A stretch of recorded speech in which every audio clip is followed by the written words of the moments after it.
This is a chart for charting fertility awareness. This is what a menstrual cycle looks like when you are charting all of the different features and symptoms and everything.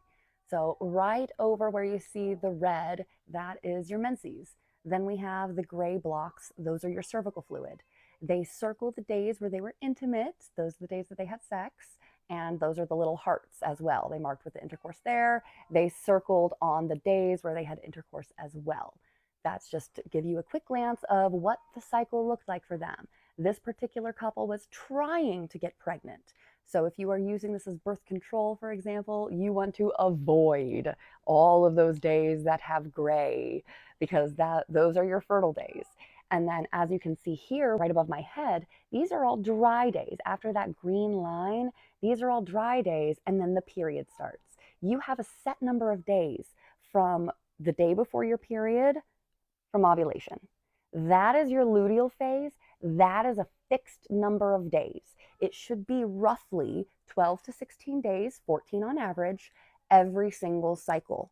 The part that changes is this part. This first part here is what can change. So whenever ovulation happens can vary from cycle to cycle. And that's where this tracking comes into play. You're going to want to track your cervical fluid. I'll talk more on that in a minute. And the cervical fluid will look different ways. It'll kind of be dry when you're not fertile. It'll start getting sticky and gummy, and then it'll get creamy like a lotion or maybe milky. And then it goes into watery or egg white. That's where it's like if you took egg whites and pinched it between your fingers, that's what it looks like. And that is your most fertile day. The last day of your most fertile cervical fluid is your peak day. That's that P there. And 1, 2, 3, 4 days of high temperatures will confirm ovulation. So this day right here was their peak day, their most fertile day, the day that ovulation most likely occurred, because right after that they went dry. Their cervical fluid fell significantly. This was a sticky vaginal sensation. Then they went to a dry vaginal sensation on day 2. So their peak day was here. They ovulated on either their peak day or the day after. This is the day when an egg was released. And they can prove that because after the egg was released, their temperature rose, and a good jump too. And it went and stayed high for more than 3 days after the peak. That is when you confirm ovulation. When you have 1, 2, 3 days after the peak of high temperatures, that's the day that you ovulated. That's how you confirm it. Now, if you cover up these spots right here, you're like, oh, okay, it looks like I ovulated. I can confirm ovulation probably happened. My cervical fluid dried up. I don't feel wet anymore. Everything's very dry. And another thing you can check is your cervix. This is what I talked about in one of my other videos. You can go check that out. But if the cervix is open, ovulation is likely. So that way sperm can get in and get to the egg. If it's closed, you are no longer fertile. So once you get to like day 14, day 15 here, and you can tell that, okay, my vaginal fluids have dried up. Let me go check my cervix. Oh, my cervix is really low and it's definitely closed. Ovulation is over. Ovulation's over.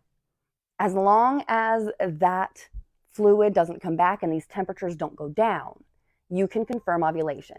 These temperatures should remain high throughout your luteal phase until your period starts. Your temperature might drop all the way down below this baseline right before your period, the day of your period, or it might drop a day or two after your period starts. But this is the direct result of your progesterone. After ovulation, the follicle that released the egg, it turns into the corpus luteum, or yellow body. And what that does is that produces progesterone to maintain your uterine lining long enough to allow for implantation. If implantation of a fertilized egg is going to happen, it's going to happen in your luteal phase. And it typically, most often happens, around 80% of the time happens on day 9. So around 9 days after ovulation is most frequently when implantation happens. About 2 days after that, on day 11 or 12, is when you could expect to get a positive pregnancy test if implantation happened by 9 days post-ovulation.